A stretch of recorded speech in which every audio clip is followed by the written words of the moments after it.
monsters in the House of Atreus.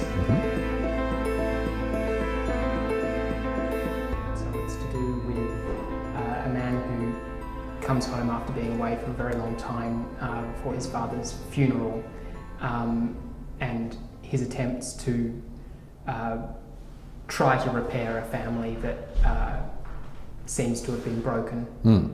And so how did that all begin with Belvoir? Was it a commission, or did you go to them with something, or how did that sort of... Well, I've been writing this play just on my own, and through Playwriting Australia I had, I think it was called an associate writer sort of position at Belvoir. So I was there one day a week, just kind of in the building working. And as part of that, myself, Maid Sering and Nakia Louis were all asked to put forward something that we were working on, to just read and work on while we were there, and Small and Tired was what I kind of suggested, and that kind of, grew out of that. And then, so once it was programmed, you were also the director? Yes. And was that something that you actively chased, or they wanted you to do that, or a bit of both? A little bit of both. I think the programming staff there had come to see a play of mine called Heaven, which was on at the end of 2011, and which I had directed kind of by accident. I had a director lined up, and they sort of couldn't do it at the last minute. And so I had a show that the space was booked and everything was happening, and I didn't have anyone to direct it, so I just did it myself. And it seemed to go okay. So it was really more Belvoir's suggestion that I direct the first production of Small and Tired at Belvoir, because I guess because they liked what they saw in Heaven, I suppose. And given that you have experienced both directing your own work and having your own work directed by other people. Yes. What was I won't say which one do you prefer, because of whatever, everything's different. Yes. But what were the principal differences for you as a writer in that? Well, with this, I had a concrete sense of how the thing might actually exist in a theatre space. I had a sense of what I wanted it to look like and sound like, and I had a vision for it existing in the live moment, which I always have, with any play that you're working on. But I also had an idea of how to get there, I think, for this, or I knew the particularity of that vision is perhaps what might have been required for this piece's first production. Sure, yeah. Like other pieces that I've written, I just wouldn't know how to stage. I wouldn't know how to get it there. I wouldn't have ideas to achieve it, or the skills perhaps. And so it's great to have someone else to come in who does have those things and they can bring it to bear on your work. But this just sort of felt right, basically, is what it came down to. And what is obviously there's a large cultural fascination with all of the ancient Greek stories, really. Oedipus and, all the rest of them. Is there a particular thing for you and Orestes or Atreus, the sense of the curse or whatever it is? What was it that drew you towards that particular moment? I think when I first started writing the play, I didn't set out to write something that was taken from the Orestes myth. I just started scribbling, and then was reading a lot of those ancient Greek plays, and the two separate tracks kind of converged. I think the thing that I've become fascinated with by them is, I just want to put this right. It's something about things being inescapable. Yeah. That there are certain things that are kind of set down and immutable, and how to live with things that can't change. perhaps. Mm. Is And something is that a preoccupation that you see that goes through everything you do, or lots of stuff that you do, or is that? Yeah, it does. It does. There's also something, I mean, that most of my work seems to touch on. There's something about coming home to a place that's no longer home. I always seem to write about that endlessly. And that's very much part of this as well. Returning to a place that should be familiar, but finding yourself a stranger to it. I find that very interesting.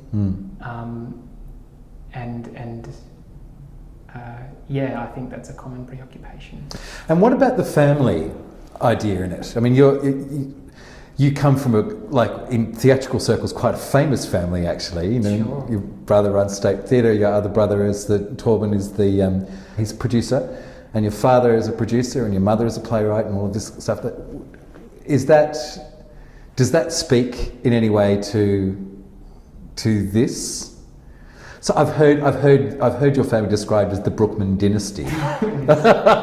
Surely you need 3 generations for a dynasty. Well, you've got 3. It's just remains to be seen what they're doing the next one. Yeah, just got to push those little ones. No. I mean, just interesting because it is the curse of the House of Atreus. There is a dynastic kind of quality in that story. I'm wondering if there was anything conscious or unconscious about that. Certainly nothing conscious, I don't think. I mean, the play is very much about family, and I suppose I have a preoccupation with family in a way that anyone might. Yeah. And, you know, parts of this are probably to do with my family that have nothing to do with the work that they do. It's just mum and dad and the kids. Yeah. Families. Yeah. I don't know. Yeah. So, at a kind of personal level, you said before that you write a lot about this idea of coming home and home no longer being there, and all of that, which I think is something a lot of us have experienced. How does that sort of play itself out in your writing? Does it feel like something that you're working through, or just something that you're fascinated by, or?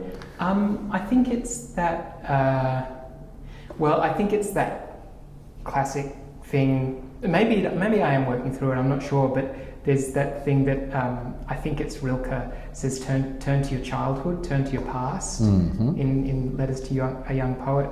And when I was young, I left a home that I was very emotionally bound up in, and sort of. So there is a kind of estrangement to a place that is home that runs through my own life that probably I'm sorting through. Yeah.